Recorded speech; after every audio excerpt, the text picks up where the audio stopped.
Hello and welcome to this video tutorial brought to you by tutvid.com. Today we're going to take a look at removing skin blemishes, minor skin blemishes that is, and we're mainly going to be focusing on softening skin and selective sharpening, in particular with people. So here we go. I have softened her skin here and we've applied some sharpening to her eyes, and you can see that this is what the image looks like. Here's the before and here's the after. So we've done a little bit of work here.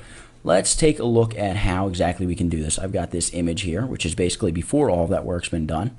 And the first thing that I want to do is just duplicate that layer, Command or Control J. I always like to do this so I have an immediate backup copy that I can, jump back to. If I mess this one up, just go right back to this original. So what I first want to do is just grab the spot healing brush, and the spot healing brush is super easy to use. Basically, I'm just going to zoom in on the face. I'm going to look for little imperfections in the skin and just click on them. And it takes them away. If you start to have strange effects happening, usually that just means your brush is a little too big and you're picking up some edge detail like here. You're going to see it sort of leaves that weird stripe, or if I come too close to the edge of the eye, it really starts to make it look very bad. So you might just want to size it down like for right here, because there's that shadow line. I'm just going to size it down a little bit, and there we go. I'm just coming through here and just getting rid of some of the blemishes on her face. There we go. Whoop. So just come around the face and just begin removing all of the blemishes you can find. Well, you can see that's too big to be that close to that edge.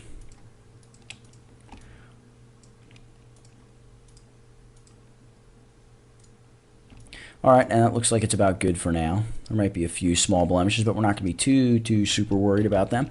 If you were doing this as your own project, obviously you want to go over it very carefully. Next, we're going to apply a surface blur to this image and use a mask to make sure that we only have it applied to her skin. So I'm going to duplicate this layer. I'm going to shut off the background layer just so that doesn't really kind of distract us back there. And what I'm going to do is go up here to Filter, Blur, and choose Surface Blur. Now, Surface Blur is great because it's a very nice blur.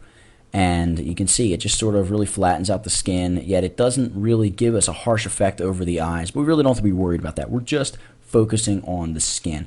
I want to come in here and raise the threshold to about 100. And I want to select my radius and raise that to maybe 4 or 5. Let me try 5. Yeah, let's go with 5. And I'm going to hit OK. And it's going to apply that surface blur. And there we have it. So the next thing I want to do is hold down my Alt or Option key and select the layer mask icon. That gives us that pre-filled black layer mask, essentially getting rid of the smart blur. So what I need to do now is grab my brush tool and grab a decent sized brush, maybe something like a 21, 24, let's go 45. Yeah, 45 should be good. As soft as you can get it, and we're going to really drag the flow down to maybe between 25 and 30, and we're going to be painting with white. So make sure that's your foreground color. All right, here's where it's really helpful to have a tablet. Basically, you just want to come in here and you just want to start painting over areas of her skin. Again, remember, if this effect starts to look too harsh, we can always come in here and back it off with the opacity because we have it in its own, or on, excuse me, its own layer. So just come right through here and start painting over her skin. You can see it's really softening it up, a little more so than I want to. I don't want to go for a fake look. I want it to be a realistic look. I just want to really smooth out any kind of imperfections that you would notice. So we're just going to come through here, really smooth all of this out. Again, just focusing on the face here. So there we go. And right there along that edge of that hairline, I'm going to downsize my brush a little bit. There we go. And what I can do now is select her and, well, select the surface blur layer, that is, and just back the opacity off just a little bit. Just so it starts to look pretty realistic. So there's before and there's after. So we backed it off to about 50%.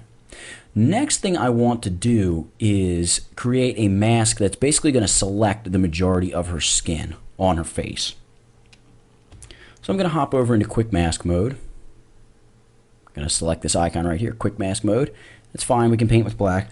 Grab a decent sized brush. Okay, I'm bumping up to about a 50, and I'm going to reduce my flow to about 20. And And I'm just going to start painting over areas of her skin that I like. And this can be very rough. You don't have to worry about this being, super tight to the edges or anything like that. We just really want to come in here and get a rough selection. The way the quick mask mode works is all of this red stuff is going to be selected. And because we're using a brush which has a flow of 18, we're actually going to get different levels of opacity selected, which is fine. It all works toward what we want to do here in the end. So we're just going to paint over everything here.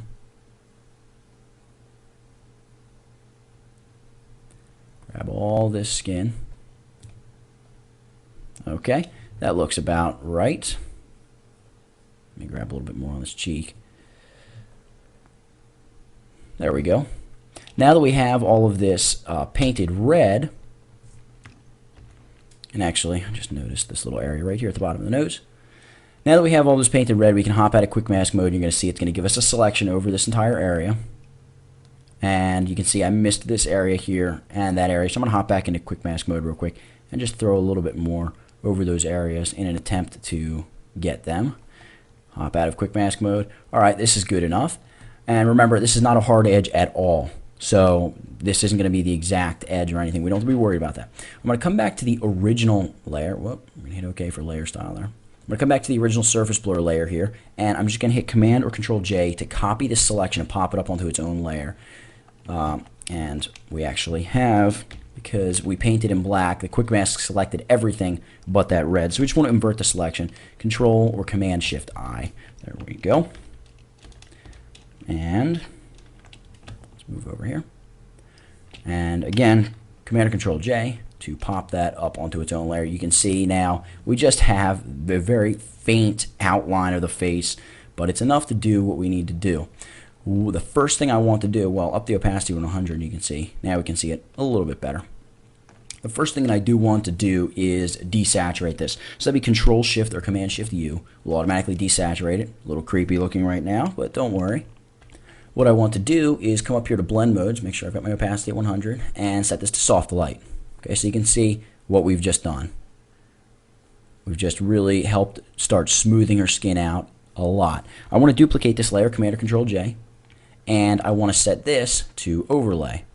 So now the effect has become very strong, maybe a little stronger than I would have liked. She's starting to look a little creepy, borderline creepy, or maybe a little beyond borderline creepy. So I want to reduce the opacity of Soft Light here to maybe something around 60. And also the overlay, we really want to push that layer down a lot. Maybe once we see what that looks like with overlay down, push the soft light layer up a little more. I still want to reduce the opacity of the overlay until it stops making her look like she's got a big vein sticking out of her forehead. There we go. You can see there's without those extra skin smoothing layers, and there is with them. So basically we've just taken our quick mask selection and grabbed parts of her face, and because we've desaturated them, it's not going to make the colors, come punching out and super bright. And we've just used them to, really help smooth it out and do a little bit of contrast enhancement as well. So now the only thing left to do is duplicate this original layer, Command or Control J, and we're going to drag this guy all the way up to the top. And because we just did that, it looks like we got rid of everything we just did, but we didn't. It's just sitting underneath that layer. We want to sharpen this layer in a pretty extreme fashion. So we're going to go Sharpen, Smart Sharpen. And something about maybe 120 with a radius of 2. By the way, for those of you that have not used Smart Sharpen before, or those of you that do use it and aren't quite sure how it works, it basically works like this. The amount percentage is the amount of sharpening that gets placed on your image. And the radius, you can think of that as the limiter. The higher the radius, the more severely your image is going to start to become impacted by that sharpening. So a radius of 1, maybe about 2, you can see it really makes our image look very sharp. I want to back it off to about 1. We're going to hit OK. Now I only want this sharpening on maybe the teeth, the parts of the nose, and the eyes, and maybe a little bit along the jawline. So I'm going to hit Alt, or hold my Alt or Option key, and select the layer mask to cover up all that sharpening. Grab my brush, get a very soft brush, maybe about 18 pixels. Well, let's go up to 24. That looks good. And again, the flow in between 10 and 20. We're painting with white. Make sure you've got that layer mask selected, and just come over, paint over the eyes. You don't want to make this effect too strong because, again, we over-sharpened because what we're going to do is we're going to come in here and we're going to back it off a little bit, just back the opacity off. The teeth, I'm just going to brush along the edge of the jawline with a larger brush. And maybe come here on the front of the nose just a little bit. Okay, now there's a little bit too much right there on that edge of the nose. And you can see if I alt-click the mask, there is what we have painted. And it is a little strong for my liking, so I'm just going to back it off just a tad. Maybe bring it back to about 70. So there we go. There's our finished image. We have taken her, and here's what she looked like when we started. We've softened the skin, and we've sharpened up the eyes and other parts of the face. So there's a little bit on selective sharpening as well. There's how I smooth out skin. This is obviously a very quick tutorial right through it, so you may want to spend a little bit more time fine-tuning it on your own. But that's how I do it, and I hope you enjoyed it. I hope you've learned something. Thank you very much for watching, and please go check out the site. It's www.tutvid.com.